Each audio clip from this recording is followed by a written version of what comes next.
Hi, Dan Stein. Can you believe it? Joe Biden has come up with some more outrageous appointments who are going to dismantle U.S. immigration controls.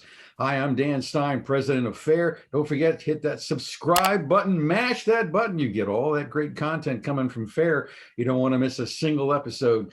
And the latest, this is going to, if you don't stop laughing, you're going to start crying. When you hear the kind of people Joe Biden is actually nominating for key positions in the immigration structure, the immigration government control structure, it is going to blow your mind.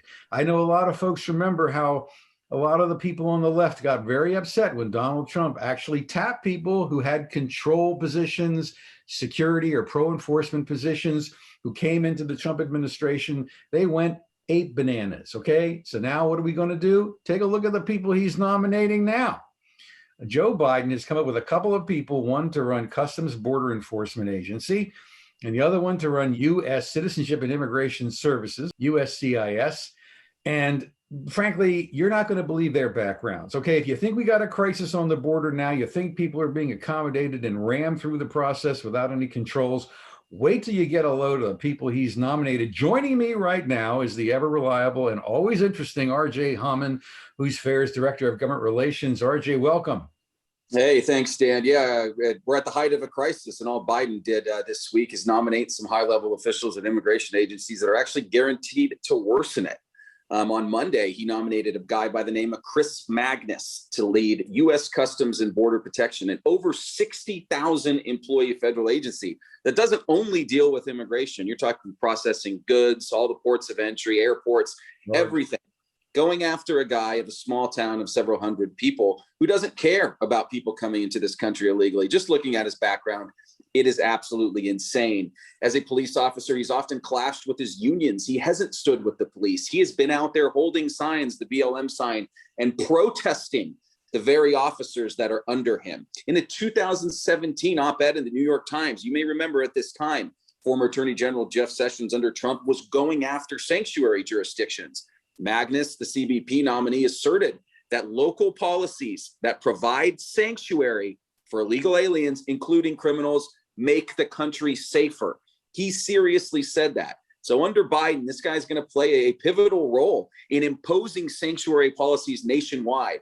You know, Tucson was a sanctuary city. He's going to want to make the United States a sanctuary nation. This is absolutely ridiculous. Again, you have a crisis going on, and you're nominating a gentleman with no federal law enforcement experience in the middle of a crisis. And we're extremely worried about this, and we're hopeful, and we're going to be working with a lot of members of the Senate to educate them on Chris Magnus' alarming background and make sure he isn't confirmed. And then second, as you mentioned, that's Chris Magnus. Okay, Chris Magnus, be Director of Customs and Border Enforcement. It's a guy who in interviews has repeatedly said that border security and border control are not priorities, right? That they're not priorities. First of all, immigration cooperation with the federal government is not appropriate for law enforcement officers. State and local police should not be involved in assisting, contrary to everything that most Americans believe should be happening. He has been an obstructionist. And the best analogy would be, it's like one of those George Soros funded prosecutors who doesn't prosecute any crime.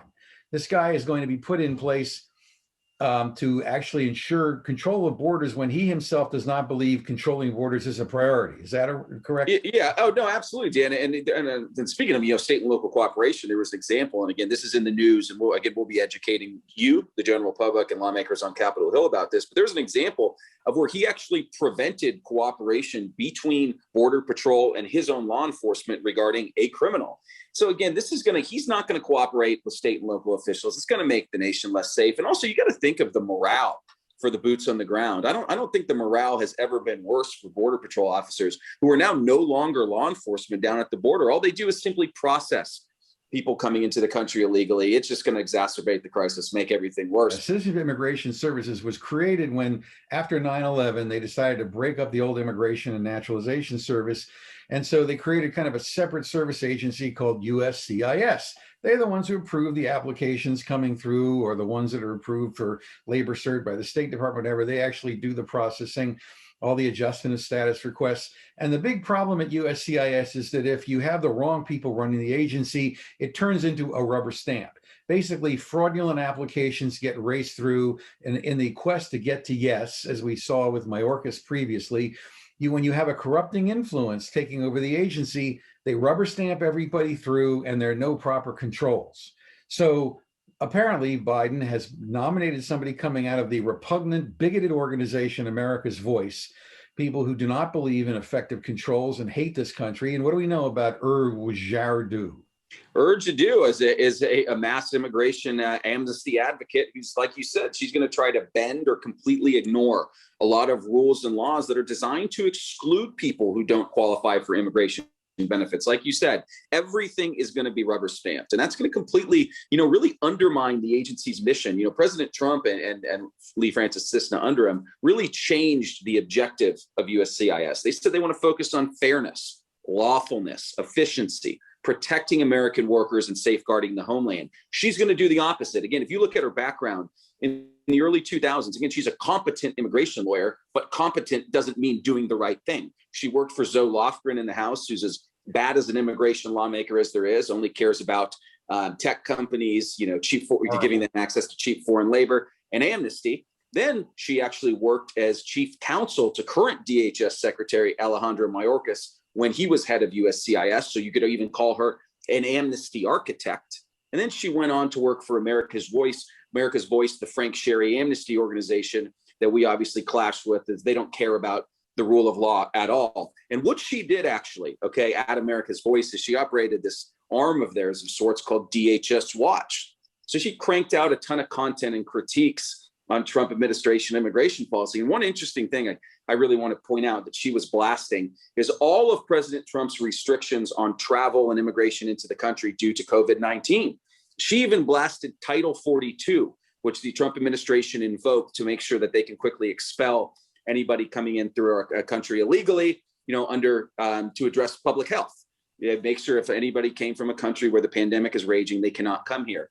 Now, Biden has kept most of that in place for single adults, but has made, unaccompanied minors exempt from that. She has blasted that. Now, is Title 42 under USCIS jurisdiction? No, it is not. But she will be involved in any immigration decision. She will have Alejandro Mayorkas' ear. So I guarantee you things will be rubber stamped. She'll be urging more policies to be undone. And lastly, which I think is our biggest fear, they could be concocting their own amnesty with a pen and a piece of paper, kind of like DACA and DAPA, that we're going to have to take action on in the federal courts. So again, these two people, they don't care about the rule of law. They don't care about the key stakeholder in immigration policy, which is you, the American people, and those who came here legally. They're just going to make the crisis way worse. And Republicans in Congress need to look into their background and ask themselves the question, are these people going to make the crisis better? Do they care about the integrity of our system, and do they care about you? I think the answer is no. We're going to see that on full display when they have their confirmation hearings in the coming weeks or months. Well, what about swing state Democrats? I mean, at some level, the Democrats are going to maybe they just don't think they're going to have any reason to want to hold the House,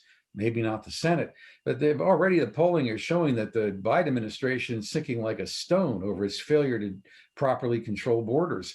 You bring in people like this, I mean, it would be like putting somebody who's running a phosphate fertilizer factory, a plant, in charge of the EPA.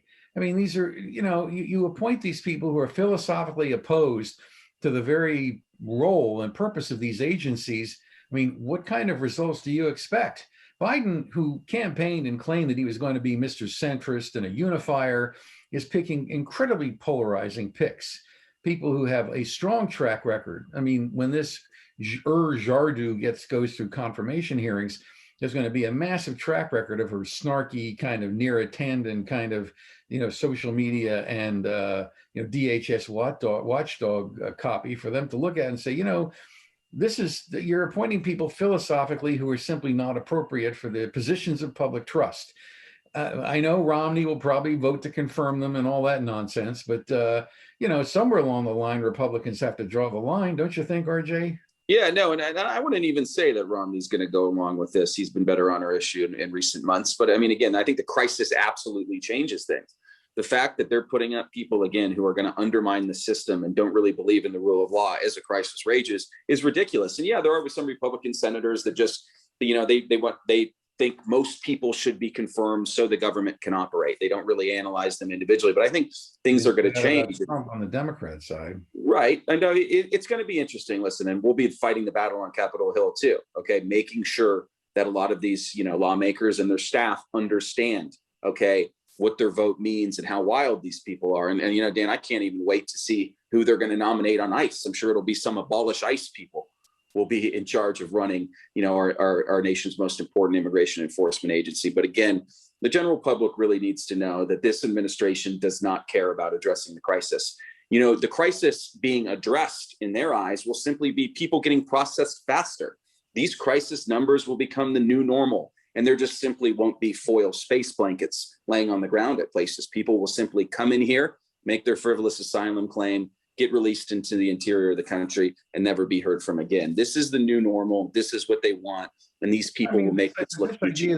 This idea that you don't have within the Democratic Party any differences of opinion, any moderating influences or people who— Dan, you do to some extent. Henry Cuellar and some other Texas Democrats have raised red flags, but they're not really actually making an impact in their party. And I think Ken Cuccinelli said this, I think it was a great little description, is this is becoming a political hot potato for the Democrats. You see even Kamala Harris, who was almost tasked, with addressing this crisis, has kind of backed away from it. She's done a Zoom call with some of these Northern Triangle governments and even asserted that, hey, Ali Mayorkas is the one who is handling this, not me. But again, as the crisis gets— Biden appointed her to get through a press conference. It's the only right. No, but again, as the crisis gets worse, Dan, they're going to have their back against the wall at some point. Biden is acting like, hey, this is simply a seasonal thing, which is true to some extent. This is the time, when border crossings heat up, but you still have 2-3 more months left in that main season. So things are going to get worse, and we could reach a boiling point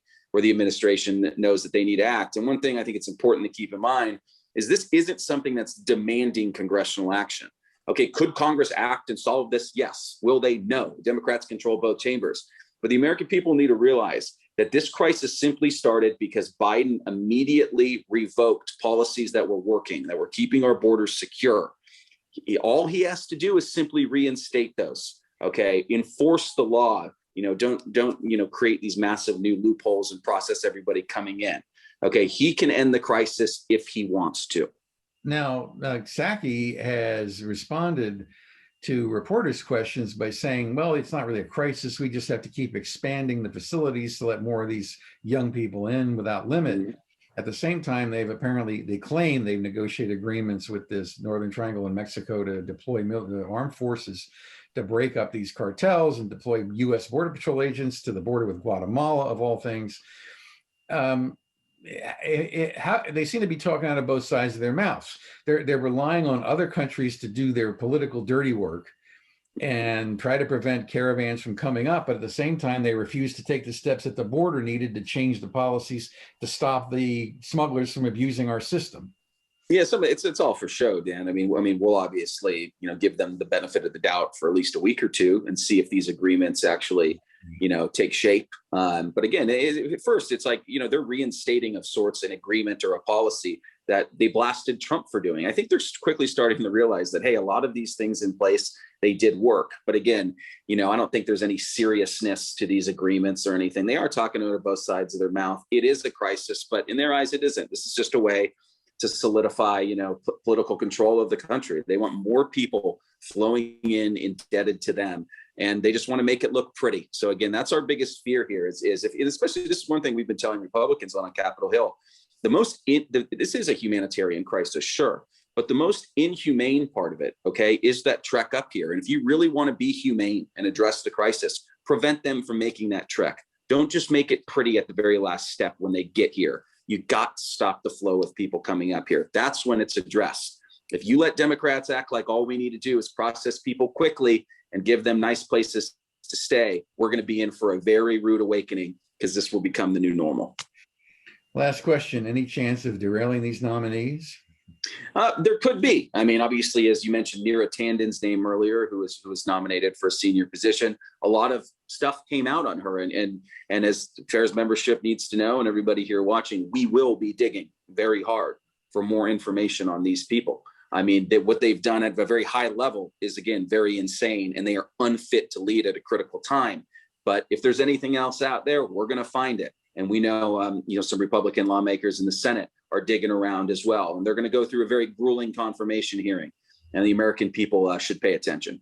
And folks will be able to find information on our website to hear more about them and what they can tell their elected representatives if they oppose these nominations, right? Yeah, absolutely. We'll be, and again, FAIR will be urging, you to potentially contact your senator and urge them to vote no when these things come up. But again, we don't have a sense of the schedule yet. Our relationships aren't as close with Chuck Schumer in the Senate right now, but, we'll be notifying FAIR membership and the general public when a confirmation hearing is scheduled, and just some procedural stuff. What they do is the relevant committees, the Homeland Security and Government Affairs and Senate Judiciary, for Jaddou, they will do separate confirmation hearings. And then if that person passes, then they end up going to the Senate floor. So again, we'll keep everybody in the loop on the status of these nominations. That's www.fairus.org, fairus.org. Sign up there. You can get all our great content. And of course, you want to subscribe, as I say. Okay, I'm Dan Stein, joined by RJ Hauman, who's FAIR's Director of Government Relations. Always good to see you, and thanks for watching.